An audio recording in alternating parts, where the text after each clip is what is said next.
Now, what's interesting is where we get to 3 and 4, because it's AJ Brown for me and Tyreek Hill. It's Tyreek Hill and then AJ Brown for you, Rich. But Matt, you differed a little bit here. You have AJ Brown as well, but Tyreek Hill doesn't really fall into this equation as much for you, with him being all the way down at 6. What makes Tyreek Hill the guy that you're like, I'm a little cooler on him? All right. So, I mean, obviously, I love all these players. Sure. They're all wide receiver ones. Do you know what I mean? Like, yeah. they're amazing. So we are truly splitting hairs. And Deebo Samuel's coming in obviously as wide receiver 3 this past year, and him being 26 instead of 28, it just adds a couple more years. So that was one of those things that bumped him up. And Tyreek has never been above Davante Adams for me. And considering how close they are in age, they're only a year difference in age.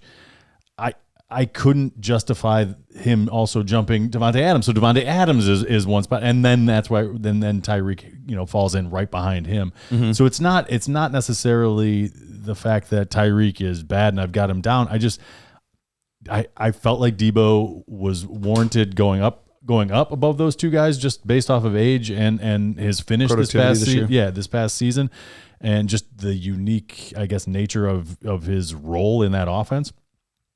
And the fact that Davante Adams was ahead of him to begin with, I wasn't gonna leapfrog him. You know what I mean? So it really is. It's less to do about Tyreek and kind of more to do about Deebo Samuel kind of jumping him, and AJ Brown being so much younger and having so much more upside for the future. So that's why those guys kind of ended up above Tyreek in my rankings. So I have Tyreek Hill 3, so I'm higher than all of you guys. Mm-hmm. And the way I look at it is, like you said, he just turned 28, so he's still in that prime center of year. So he's got 2 to 3 more years, which sometimes when you say it out loud, it doesn't sound like you have that much time going. Like 2 to 3 more years left. Like, okay, that's the whole life of a running back for the most part. So to me, that's plenty of time if you win 3 ships in a row. He's a true championship caliber player. It's the only roster you have him on.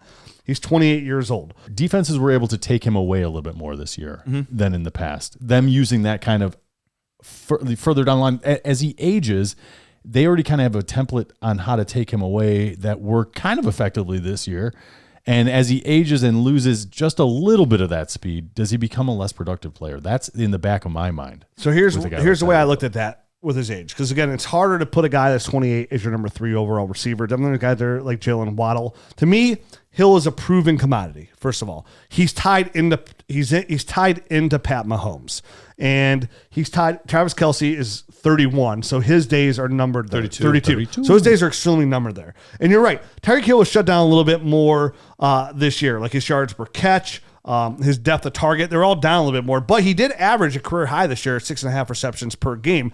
And this is a guy who's never scored less than 7 touchdowns, I think is the number, per his career. And the fact that he is tied in with Pat Mahomes, where he's so quick off the line. He's so good off the line, where if you're going to take away from him on the back end, like I still like what he can get out of the front end. And I think his touchdown production guaranteed with Pat Mahomes and the receptions he's going to get per game, he's extremely safe. Mm-hmm. Davante Adams has a little bit of a question mark. He's 29 years old. We don't know who his quarterback's going to be. And for me, when I'm looking at these other guys here on the list, it's kind of like, I mean, I love Deebo Samuel since he came out, right? Yep. Wide receiver 3 this year. Had a big year, but a lot's changing there in San Francisco. The whole offensive coaching staff is gone. Yep. So new quarterback probably. Reason why I would take and Deebo's only 2 years younger than Tyreek, so not enough for me to bump him ahead of Tyreek. Davante Adams, easy to bump ahead because of the uncertainties there, and then Cooper Kupp's the same thing, 28, a little bit older there. Jalen Waddle, I love him at 23. DJ Moore 24, but these guys are still not proven enough for me to bump him to Tyreek Hill. I love AJ Brown. I think he's a very fantastic receiver. The best he's ever finished his entire career was last year. It was wide receiver 14. So he's yet to even be a wide receiver 1 on the whole year. So again, it's hard for me as a dynasty owner, even though AJ Brown's only 24 years old. If I'm taking a receiver, it's hard for me to get past Tyreek Hill, where he's a player that any point, I think this year or next year, if the floor falls out for my dynasty team, the recoup that I get from a guy like Tyreek Hill is going to be pretty strong.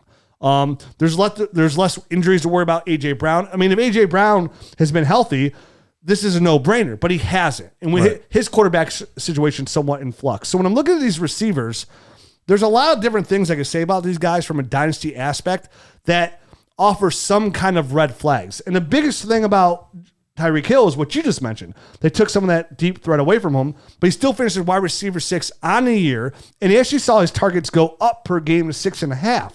So to me, I look at it, Tyreek Hill is, again, when we talk about his first-round startup player, right, I want to be as safe as possible. I want to get the best bang for your buck, and I'm going into this draft expecting I'm going to try and win year one. I'm not playing just to draft all young guys and lose.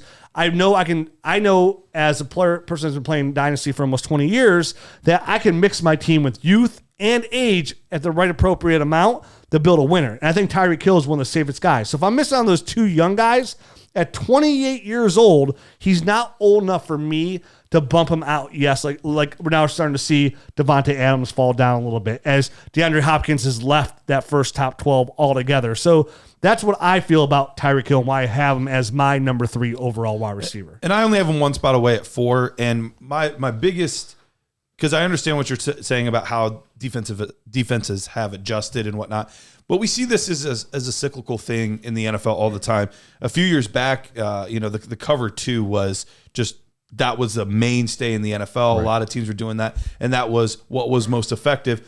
Offenses adapted, adjusted. Now we see the 2 high safeties to help eliminate the big plays, and it's really like a simple concept. It's not like this overly elaborate thing.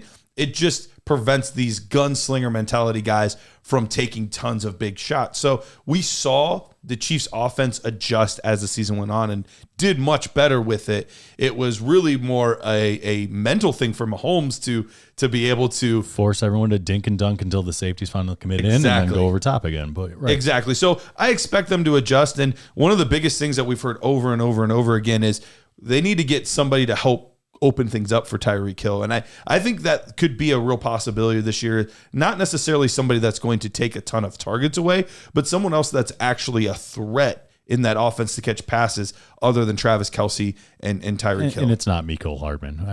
I think he's a gadget player basically at this point of his career.